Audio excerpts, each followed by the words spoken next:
साल 1995। जगह एक सुनसान हवेली।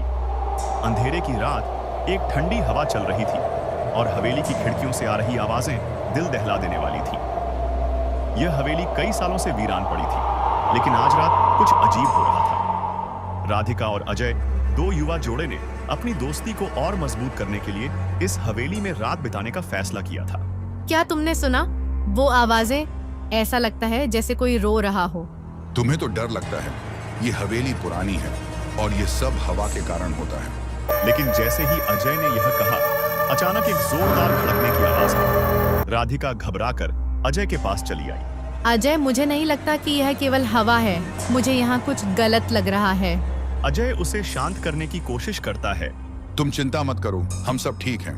तभी अचानक दीवारों पर कुछ अजीब सी छायाएं दिखने लगी। वह छायाएं धीरे धीरे आकार लेने लगी, जैसे कोई इंसान वहां खड़ा हो। अजय और राधिका दोनों हैरान होकर उस तरफ देखने लगे। क्या वहाँ कोई है? नहीं, ये कुछ और है। हमें यहाँ से निकलना चाहिए। लेकिन राधिका की आंखों में डर था और वह उसी जगह पर खड़ी रही। तभी अचानक हवेली में एक अजीब सी ठंडी हवा घुसी और एक कटी हुई आवाज आई। तुम यहाँ क्यों आए हो? यह आवाज इतनी डरावनी थी कि राधिका और अजय का खून जम गया। वे दोनों चारों ओर देखने लगे, लेकिन किसी को नहीं पाया। ये क्या था? हमने जो गलती की है वह अब हमें भुगतनी पड़ेगी। हमें यहाँ से तुरंत जाना चाहिए। लेकिन जैसे ही वे बाहर जाने की कोशिश करते हैं, दरवाजे बंद हो जाते हैं। वे दोनों घबराए हुए थे, लेकिन फिर एक और आवाज आई जो उनके कानों में गूंजने लगी। तुम दोनों नहीं जा सकते। राधिका और अजय दोनों डर के मारे एक दूसरे की ओर मुड़े। अजय ने डरते हुए कहा, यह किसी और का काम नहीं हो सकता। हमें इस हवेली का रहस्य जानना होगा। वे दोनों हवेली के भीतर और गहरे गए, जहां उन्होंने एक पुरानी सी किताब पाई। किताब के पन्ने पलटते हुए उन्होंने पाया कि यह हवेली एक शापित स्थान थी, जिसे एक डरावने आत्मा ने अपने कब्जे में ले लिया था। इस आत्मा की कहानी कुछ इस तरह थी। यह हवेली एक समय एक समृद्ध परिवार की थी, लेकिन परिवार के सबसे छोटे सदस्य ने एक गहरे अंधेरे रहस्य को जान लिया था, जिसके बाद उसने एक बुरी शक्ति को जगाया था। वह शक्ति अब इस हवेली में बसी हुई है और जो भी यहाँ आता है वह उसे अपने साथ ले जाता है। तभी एक जोरदार चिल्लाहट की आवाज आई और किताब के पन्ने अपने आप पलटने लगे।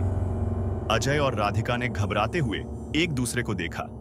अचानक किताब से एक घना धुआं निकलने लगा और एक भयानक आकृति सामने आई। यह आकृति एक औरत की थी जो पूरी तरह से कटी फटी हुई थी और उसके शरीर से खून बह रहा था। तुम नहीं बच सकते। तुमने मेरे घर में घुसने की गलती की है। अजय और राधिका घबराए हुए थे और वे दौड़ने लगे, लेकिन जैसे ही वे दरवाजे के पास पहुंचे, दरवाजा अपने आप बंद हो गया। अब वे दोनों अंदर फंस चुके थे। हमें यहाँ से बाहर निकलने का कोई तरीका ढूंढना होगा। मुझे लगता है कि हमें इस आत्मा को शांत करना होगा। अजय ने ध्यान केंद्रित करते हुए हवा में एक प्राचीन मंत्र पढ़ा जो किताब में लिखा था। जैसे ही उसने मंत्र पूरा किया, आत्मा की चीखें और तेज हो गईं, लेकिन फिर सब कुछ चुप हो गया। अचानक वह कटी फटी आकृति गायब हो गई। क्या हम बच गए?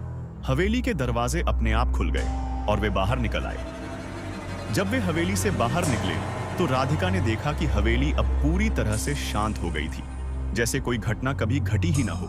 वे दोनों डरे डरे लेकिन राहत महसूस करते हुए घर की ओर चल पड़े। इस घटना के बाद वे जानते थे कि कुछ रहस्यों को जानने की कीमत बहुत बड़ी होती है। हमने जो किया वो सही नहीं था। कभी नहीं सोचना चाहिए था कि हम उस हवेली का रहस्य जान सकते हैं। हाँ, कभी कभी अंधेरे से बेहतर है रहस्य को अनजाना छोड़ देना। और वे दोनों अपनी जिंदगी को सामान्य रूप से जीने लगे, लेकिन कभी भी उस हवेली का नाम नहीं लिया। वे जानते थे कि उस रात का सामना करने के बाद उनके दिलों में एक हमेशा के लिए चुपचाप डर होगा।